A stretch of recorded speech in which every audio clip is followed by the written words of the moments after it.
We will be starting with a new chapter which is called as androgens and anabolic steroids. So in that, we'll be seeing that what will be the natural androgens that are basically there in testes. Then we see that in adrenal glands हमारे पास रहता है वो, testis भी एक gland है, तो वहाँ पर क्या, टेस्टिस भी एक ऑर्गन है.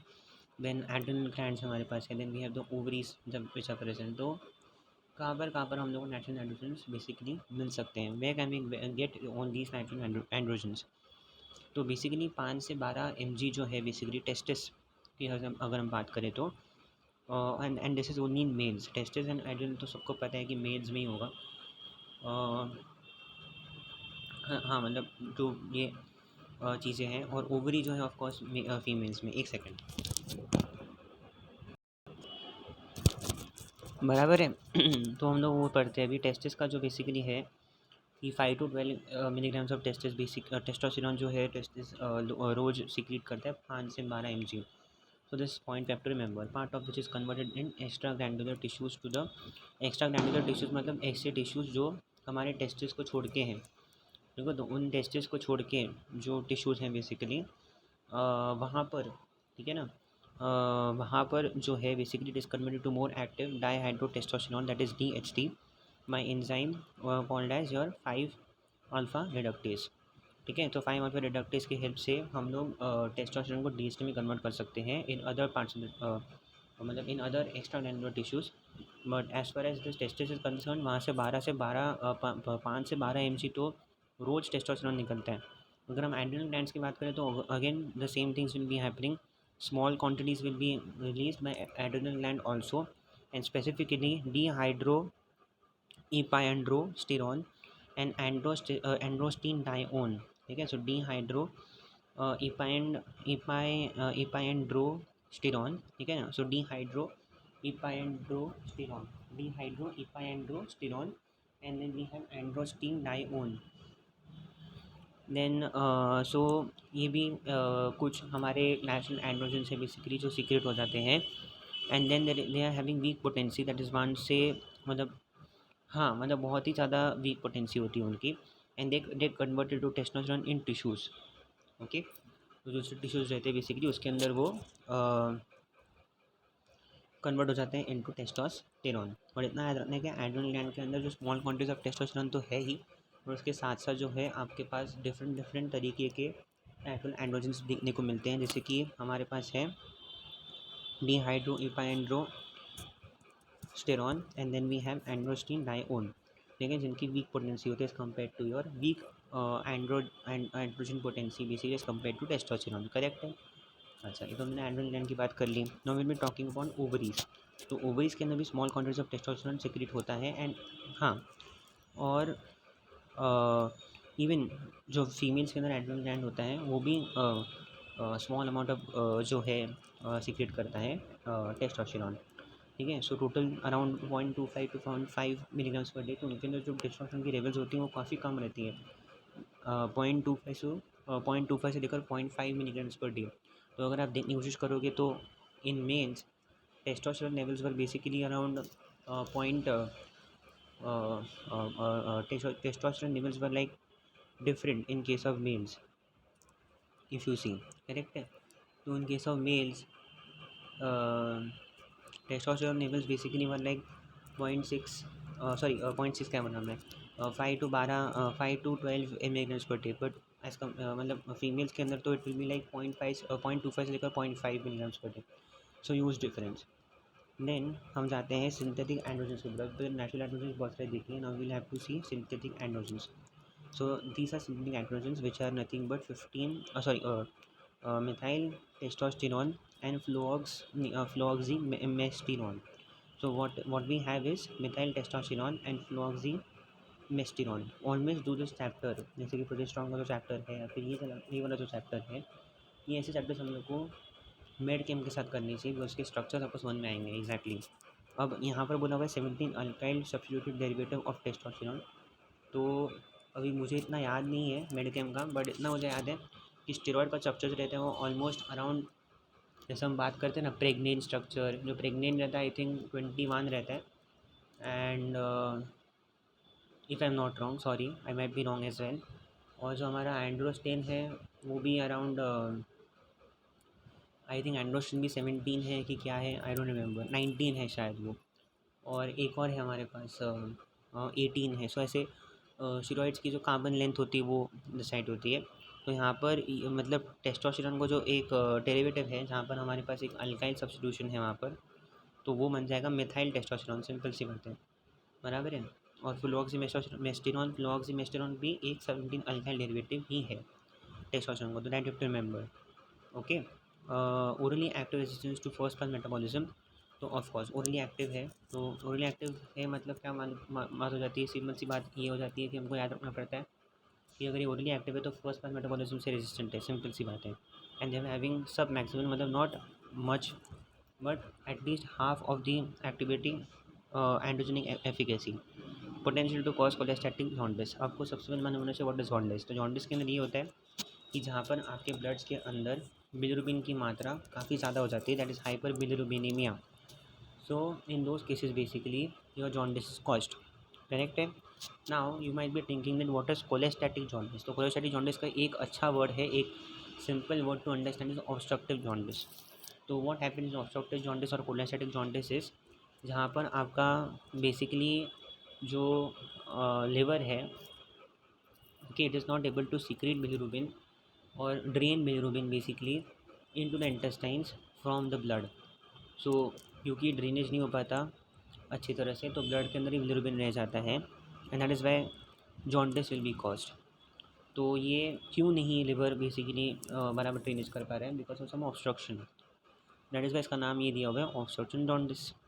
अच्छा, सो मिथाइल टेस्टोस्टेरोन और जो फ्लोक्सीमेस्टेरॉन है उसका क्या याद रखना है अपने को कि वे ओरली एक्टिव रहते हैं, ठीक है ना, no first pass metabolism that is happening, वो तो एक ही सेंटेंस हो गया। सबसे मेन इंपॉर्टेंट स्ट्रक्चर रिलेटेड जो बात याद रखनी है अपने को, that they are 17 alkyl substitutions. What are they are 17 alkyl substitutions that you have to remember. Okay, so they are 17 alkyl substitution of testosterone. Okay, this you have to remember, 17 alkyl substitution of testosterone. Okay, this you have to remember. ये बात याद रखनी पड़ती है अपने को। और दूसरी चीज़ तो ये याद रखनी पड़ती है कि ये जो हमारे ये है, these are having property of inducing कोलेस्टैटिक jaundice basically, वो एक चीज़ है वहाँ पर, और उनके पास जो सब मैक्सिमल एंड्रोजेनिक एफिकेसी है। अच्छा, दूसरे कोई कंपाउंड्स हैं हमारी नज़र में जो ओरली एक्टिव हैं, तो वो है testosterone अनडेकानोएट, okay, अनडेकानोएट, and then we है मेस्टेरेलोन। ओके, अभी ये जो ड्रग्स है बेसिकली इनको हम एडमिनिस्टर करते हैं as oily solutions to be absorb through lymphatics by passing the liver. तो कैसे हो जाता है कि in order to skip the first pass metabolism. अब आपको मालूम होना चाहिए कि फर्स्ट पास मेटाबॉलिज्म का मतलब ये होता है कि या तो फिर डायरेक्टली गट के अंदर ज़्यादा मेटाबोलाइज हो जा रहा है, या फिर वो एकदम से लिवर के अंदर ही मेटाबोलाइज हो जा रहा है। तो अगर हमारा मेटाबॉलिज्म का साइड जो है लिवर है फर्स्ट पास मेटाबॉलिज्म के अंदर, तो सीधी सी बात है अगर उससे अपने को बचाना है तो will be basically giving them oily solution, so that अगर उसको वो ऑब्जॉर्प्शन होना होगा तो लिम्फेटिक्स के थ्रू से हो जाएगा, and it will basically eventually bypass the liver. So it is given in those cases, in this way it becomes orally active. Then we have lipid soluble esters of testosterone. अभी तक अपन ने जो थे थोड़े बहुत देखे थे। अच्छा, नाम मैं आपको करना ही भूल गया, मेस्टेरेलोन एक अपन ने पढ़ा, और दूसरा था टेस्टोस्टेरोन अनडेकानोएट। ओके, सिंपल सी बात, टेस्टोस्टेरोन और साथ में एक अनडेकानोएट लगा दिया, मतलब अल्काइल डेरिवेटिव ही है इन शॉर्ट। ओके, और एस्टर डेरिवेटिव है, एस्टर डेरिवेटिव नहीं बोलना चाहिए आई थिंक, हाँ, अभी के लिए इतना सिर्फ याद रखो कि it is basically alkyl derivative. Okay,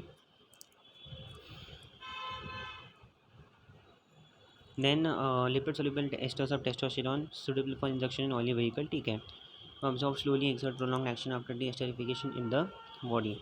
तो हम जानबूझ के देते हैं इसके लिए एस्टर्स ऑफ टेस्टोस्टेरोन, बिकॉज एक बहुत बड़ी हम लोग को यहाँ पर एडवांटेज मिल जाती है कि ये एस्टर्स ऑफ टेस्टोस्टेरोन जो रहते हैं, these are basically pro drugs, they are acting as pro drugs. और प्रो ड्रग्स ऐसा ऐड करेगा तो सिंपल सी बात है कि जब जाएगा मेटाबॉलाइज होकर डीएस्टरिफिकेशन होगा, and then it will be acting for a longer period of time. तो वो एक यहाँ पर होता है। कभी भी हमको प्रोडक्ट्स कभी देने पड़ते हैं जब हमको पता है कि उसका फर्स्ट पास मेटाबॉलिज्म से प्रॉब्लम हो सकती है। तो उससे बचाने के लिए हम लोग प्रोडक्ट्स देते हैं ताकि उसका बायोअवेलेबिलिटी जो है बॉडी के अंदर काफ़ी ज़्यादा रहे। सो हमने सिंथेटिक वाले बहुत सारे देख लिए। Now will be going on regulation of testosterone. Okay, तो हमारे टेस्टोस्टेरॉन सिक्रीशन किस तरह से जो है रेगुलेटेड है उस तरह हमको देखना है। यहाँ पर हमारे पास क्या है कि in liver and many target cells, तो लिवर में ही सिर्फ फाइबर फेरेडक्टेस है, ये इंपॉर्टेंट नहीं है। As you also saw in testis, जब हम लोग टेस्टिस का देख रहे थे, पढ़ रहे थे स्टार्टिंग में, तो अपने बोला था that it is basically converted into DHT in extra glandular cells. ठीक है, अपार्ट फ्रॉम ग्लैंडुलर सेल्स जहाँ से टेस्टोस्टेरोन निकल रहा है, it is converted into the DH, that is dihydrotestosterone, which is a what you can say avid agonist for the receptor। तो बहुत important चीज़ यहाँ पर याद रखती है। तो ये लिवर में भी हो सकता है, दूसरे ऑर्गन्स में भी हो सकता है जो टारगेट सेल्स होंगे वहाँ पर। और एंजाइम का नाम तो आप लोग वैसे भी पता ही है। Now the एरोमेटेज enzyme in testis, liver and adipose tissue. Testis में ही होगा ऑफकोर्स, टेस्टिस के अंदर टेस्टोस्टेरोन है तो वहाँ पर ऑफकोर्स एरोमेटेज एंजाइम का प्रेजेंस वहाँ पर होना ज़रूरी है। लिवर में, क्योंकि लिवर में वो कन्वर्शन होना है तो लिवर में भी टेस्टोस्टेरोन रहेगा ही रहेगा। And adipose tissue converts some testosterone into estradiol, यहाँ with the help of aromatase enzyme which exerts certain actions in male target cells by combining with estrogen receptor and is probably important for feedback inhibition of gonadotropin, that is LSH and FSH। LSH क्या बोल रहा हूँ मैं, LH utilising hormone and follicular stimulating hormone. So basically अब males के अंदर भी ये जो हमारा एस्ट्राडायोल है, एस्ट्रोजन का active form is estradiol. So basically estradiol जो हमारा रहता है वो फीडबैक इनिबिशन कर सकता है कि कभी भी अगर LH की मात्रा है, फिर FH की मात्रा है, फिर गोनाडोट्रोपिन रिलीजिंग हार्मोन की मात्रा ज़्यादा बढ़ जाए तो फीडबैक इनिबिशन जो है, एक नेगेटिव फीडबैक मैकेनिज्म जो है वो कौन करके देगा हमको, हमारा एस्ट्राडायोल ही करके देगा इन केस ऑफ मेल्स। हालांकि फीमेल्स के अंदर कुछ और ही मैकेनिज्म चलता है, वहाँ पर भी हम जब बात करते हैं तो हम लोग वहाँ पर वही बोलते हैं कि फीडबैक इनिबिशन करता है और थोड़ा डिफरेंट मैकेनिज्म है। सो वो हम देखेंगे एस्ट्रोजन चैप्टर ओनली। ठीक है, वो हो गया। Then we go on to other things, that is organ system action. Okay, अब ऑर्गन के हिसाब से बात करेंगे हम लोग, बराबर है। सो ऑर्गन के हिसाब से अगर बात करेंगे sex organs, so sex organs का क्या एक्शन है वो बोलने की हमारी कोशिश हो रही है। तो सेक्स ऑर्गन का सिंपल बात है यार, हम लोग खुद भी लिख सकते हैं यहाँ पर, responsible for secondary sex characters in boys, change at puberty, growth of genitals, male pattern hair growth on body, facial hair, pubic and axillary hair, deepening of voice, thickening of skin, activation of sebaceous glands, ठीक है ना, acne आना, all signs of puberty, behavioral effects are increased physical vigor, ठीक है ना, physical vigour बढ़ जाना, हमारा फिजिकल जो बॉडी है वो उसमें ज़्यादा विगरस दिखना, एग्रेसिव दिखना, penile erections. So all this we know, libido, testosterone, ईस्ट्राडायोल from testosterone, ये सब चीज़ें हैं। So are also important for the intrauterine development of the male phenotype। So what is the intrauterine development of male phenotype, मतलब जब भी हमारा mails का है फिर जो फीमेल्स का है, जब भी फीटस का डेवलपमेंट होता है तो उस फीटल डेवलपमेंट को हम इंट्रायूटराइन डेवलपमेंट बोलते हैं। सब में रिलेटेड डैट ओनली, ठीक है ना, तो इतना ज़्यादा ब्रेकनेस पढ़ने की कोई ज़रूरत नहीं है। It is somewhere related to that foetal development only, okay, don't worry about that.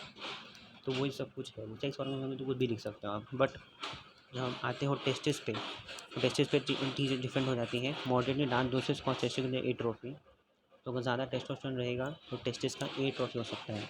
Now guys, you need to understand what is the meaning of hypertrophy and what is the meaning of atrophy. Hypertrophy एक ऐसा condition है जहाँ पर हमारे tissue का size अच्छा खासा बढ़ जाता है, सेल्स की ग्रोथ ज़्यादा हो जाती है, ज्योमेट्री चेंज हो जाती है। और जब हम बात करते हैं एट्रोफी की, तो एट्रोफी के अंदर सेल की साइज़ जो होती है वो काफ़ी, सेल की साइज़ नहीं सॉरी, हमारे टिश्यू की साइज़ काफ़ी डिक्रीज़ हो जाती है, काफ़ी रिड्यूस हो जाती है, बेसिकली डिग्रेड्स हम बोल सकते हैं। अगर हमारी भाषा में अगर बात करें तो डिकम्पोज हो रहा है वहाँ पर टिश्यू, निक्रोसिस हो रहा है, इस वजह से टिश्यू की जो साइज़ है, टिश्यू के अंदर जो सेल्स है कम हो गए हैं। तो एट्रोफी, तो ज़्यादा टेस्टोस्टेरोन रहेगा तो टेस्टिस जो रहता है, टेस्टिस का टिश्यू रहेगा वो ख़राब हो जाएगा। तो moderately large dosage cause testicular atrophy, still larger dosage have a direct sustaining effect and atrophy is not smart. ठीक है, सो बेसिकली डिफरेंस होता है। And then testosterone is needed for normal spermatogenesis and maturation of spermatozoa. तो बताइए अपने को, come on है, tension से क्या, टेंशन से पढ़ते हुए आ रहे हैं कि testosterone is mean for this purpose. अच्छा, now what is the role of skeleton and skeleton muscles. Now these will be having, अब हमने देखो वहाँ पर बोला हुआ है anabolic actions of skeleton muscles basically. तो क्या यहाँ पर लिखा हुआ है कि responsible for the pubertal sport of growth in the boys and to a smaller extent in girls. ठीक है, सो अगर हम बात करें हमारा जो स्केलेटल सिस्टम है, ठीक है, वो किस रिस्पॉन्सिबल है,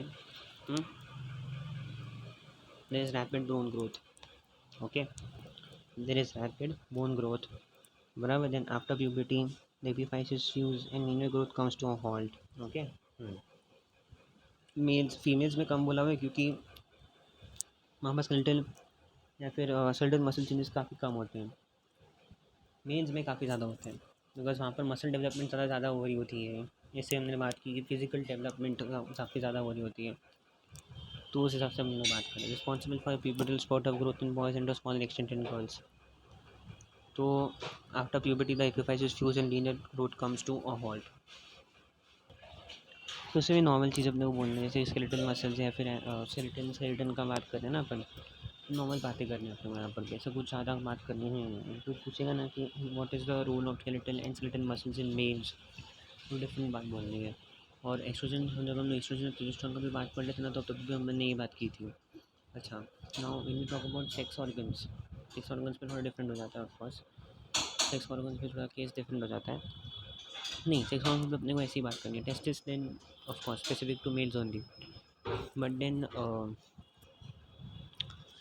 यहाँ पर तो चलो ठीक है, एक बार रीड कर लेते हैं। Promotes muscle building specially weighted by exercise, there is excretion of nitrogen, minerals and water, body weight increases rapidly, both protoplasm is built, appetite is improved, and a sense of well-being prevails. Testosterone given to patients prone to salt and water retention may develop edema, very very important point। तो ऐसे patients को अगर आप testosterone दे दोगे तो basically, और ऐसे patients जो ज़्यादा सॉल्ट एंड वाटर रिटेंशन करते हैं, तो वैसे पेशेंट्स को वहाँ पर एडिमा डेवलप करने का बहुत बहुत बुरा वाला चांसेस है। तो वो एक चीज़ यहाँ पर होती है। ब्लड एरिथ्रोपोइसिस में तो ठीक है, testosterone accelerates erythropoiesis by increasing erythropoietin production. तो एरिथ्रोपोइटिन हमारे पास एक रहता है, अगर प्रोडक्शन इंक्रीज हो जाए तो ऑफकोर्स एरिथ्रोपोइसिस ज़्यादा हो जाएगा, सिंपल सी बात है। तो हेडर्स क्या याद रखने को कि सेक्स ऑर्गन्स का क्या काम है इन केस ऑफ मेल्स, ठीक है, सिंपल बातें बोलने हैं वहाँ पर भी। टेस्टिस का क्या काम है, that have to say. Then what is the work, अच्छा, टेस्टिस का काम हो गया, बराबर। देन सेक्स ऑर्गन्स का काम हो गया, बराबर। Then skeleton and skeletal muscles का काम हो गया। और सेकेंड वाला जो अपने को क्या बोलने का था,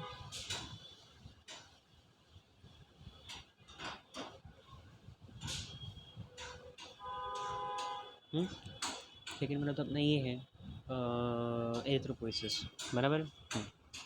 now when we talk about MOA, so active form of testosterone is dihydrotestosterone, DHT and testosterone both binds to AR, but DHT binds with more affinity, वो हमको पता है। After combining with androgen response elements of the target genes, DNA transcription is enhanced, repressed with the help of co-activators or co-repressors which may be tissue specific। तो यहाँ पर लिखा हुआ है उन्होंने कि after combining with androgen response elements, now ARE, now just see this diagram that is in front of us. Testosterone आया, बराबर है। देन अल्फा रिडक्टस के साथ उसके वो DHT में कन्वर्ट हो गया। उसके बाद में फिर हमारा जो DHT है ना, बहुत सारे ऐसे हाँ यार, मतलब बहुत सारे ऐसे हाँ, बराबर। वो रिस्पॉन्स, वही रिस्पॉन्स एलिमेंट बोलो या फिर कुछ भी बोलो यार, वो एक ही है, ऐसा कुछ नहीं है। एंड्रोजन रिसेप्टर ही है वो, रिस्पॉन्स एलिमेंट्स को आप भूल जाओ। बट ये इंपॉर्टेंट है कि आफ्टर कंबाइन में androgen response elements of the target genes, अच्छा सॉरी आफ्टर, हाँ, बराबर। एंड्रोजन रिस्पॉन्स एलिमेंट्स मतलब वो चीज़ें जो हम DNA में प्रेजेंट रहती हैं। Sorry, I am very sorry. Those are your specific genes which are responsible, okay. तो याद रखना कि HSP protein heat shock protein है वो, एक्चुअली वहाँ और कुछ नहीं है। हीट शॉक प्रोटीन है यहाँ पर, आप देख सकते हो ना डायग्राम के अंदर HSP वहाँ पर प्रेजेंट है। तो HSP पहले से AR के साथ बाइंडेड है, AR के साथ बॉन्डेड है, बराबर। HSP is basically responsible regulation. हमने आई डोंट रिमेंबर हमने एक चैप्टर में देखा था, बट वहाँ पर भी HSP प्रोटीन जो था ना, वो किसी रिसेप्टर की प्रोटेक्शन के लिए प्रेजेंट था कि अगर रिसेप्टर खाली है तो वहाँ पर HSP जाके बैठता है। But in this case specifically अगर मैं बात करूँ तो HSP इस केस में जाके बैठा होगा। अगर वहाँ पर DHT आके नहीं बैठा तो HSP आके बैठा होगा हमारे AR के ऊपर, और जैसे ही DHT आ जाएगा रिप्लेस कर देगा HSP को वहाँ से। And what will happen, dimerization and phosphorylation. बहुत जगह हमने देखा है कि dimerization phosphorylation is a common thing जो हमेशा रिसेप्टर से होता है। तो receptor dimerization will happen and phosphorylation will happen. This entire element will go to the androgen response element present, बराबर है, and with the help of many coactivators और को रेप्रेसर्स। ठीक है। सो वो जो भी है विच में भी टिश्यू स्पेसिफिक, जो भी टिश्यू स्पेसिफिक हो गए, को रेप्रेसर कर रहे हैं कि क्या कर रहे हो, जो भी है, बराबर। And with the help of those things, okay, what will happen, the effects are expressed to modification of protein synthesis. So हाँ मतलब बराबर है, तो उसमें ज़्यादा कुछ तो था नहीं। सो नेक्स्ट फार्माकोकाइनेटिक्स हम लोग कंटिन्यू करेंगे इन द नेक्स्ट वीडियो।